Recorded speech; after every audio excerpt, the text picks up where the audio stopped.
Ladies and gentlemen, we're going to start everything. Kendra!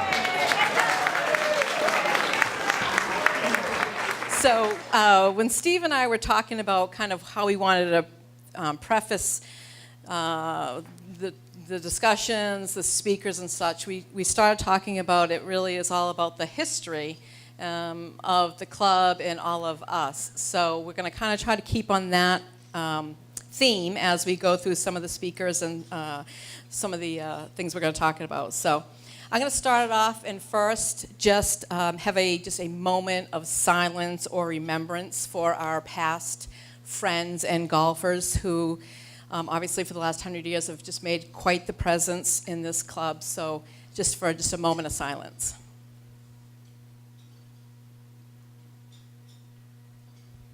So we want to recognize the people that made it possible to do this tonight. There was a lot of work, as you can imagine, a lot of time put into this. And if you wouldn't mind standing up when I say your names, just in case people don't know who you are. Elaine Halverson.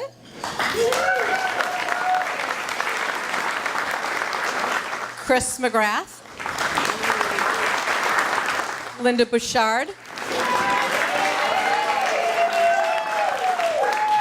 Ed Reed. Steve Clayton. And where's Sue? Sue DeCarolis, where are you? Oh, you. Good. Thank you. Beautiful. So I'll start off with my history of the club, which I thought was interesting that Steve said I should probably bring up. So I got my first set of golf clubs, 1983, from Dean Peters. So all the people that remembered him, we're going way back. Obviously, my family was a golfing family, and we would play together. I never really, would go out and play very often, but when I moved back here in 1996, I joined the club. So that's been a question I've been asking different people tonight is, when did you join? And so maybe that's something you guys can just, again, kind of keep the conversation going about our history.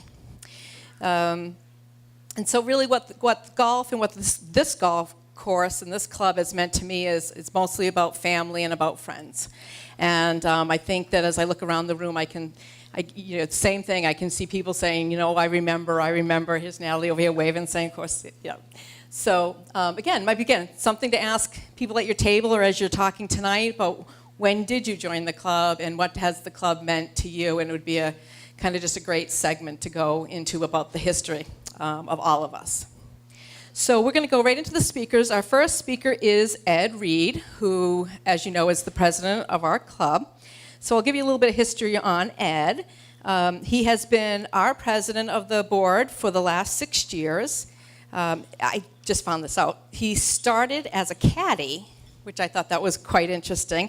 And then in the mid to the late 60s, he worked for the grounds crew and through high school. And then he joined the club in 1992 after serving 20 years in the Air Force.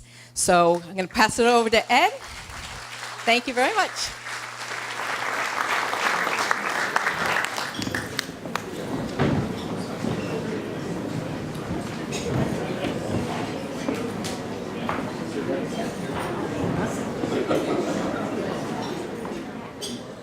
Good evening, welcome, and thank you all for being here. It's extremely gratifying to have all of us to have such a great turnout tonight. I'd like to welcome our special guest from the MGA, Jesse Menachem, and his beautiful wife, Stephanie. Thank you very much for being here, making the trip up.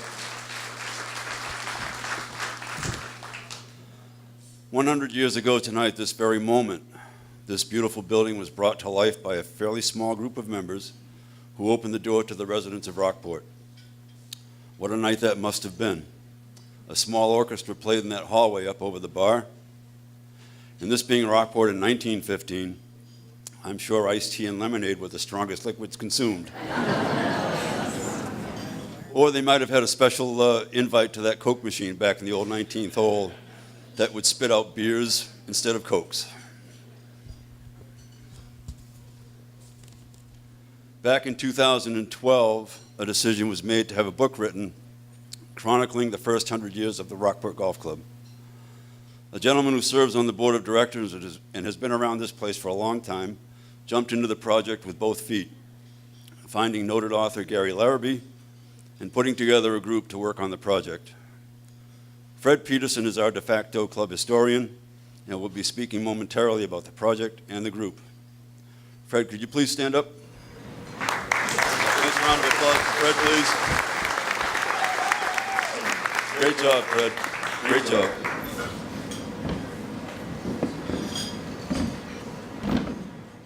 Back in the 19th hole, you'll find several items that have been donated to the Rockport Golf Club. A collage of photos of past and present members, a flag that flew on the 6th green during the bicentennial year in 1976, and a pencil sketch of the clubhouse done by the architects. This very kind donation was made to the club by the Bruni family, Karen, Chris, Kathy, and Posey. Their dad, Fran, and brother Peter were longtime members and will always be part of the fabric of the club.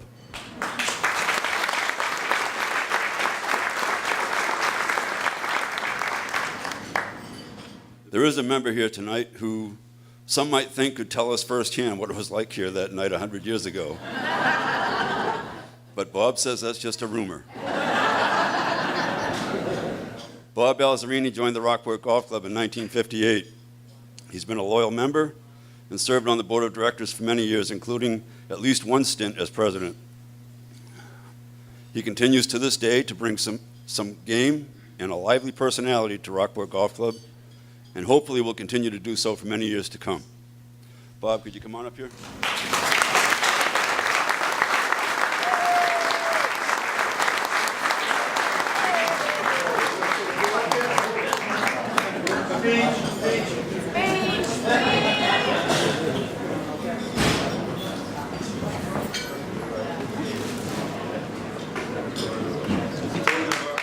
As a token of our appreciation for many years of support and service, please accept this gift on behalf of the Board of Directors and the membership. Thank you very much.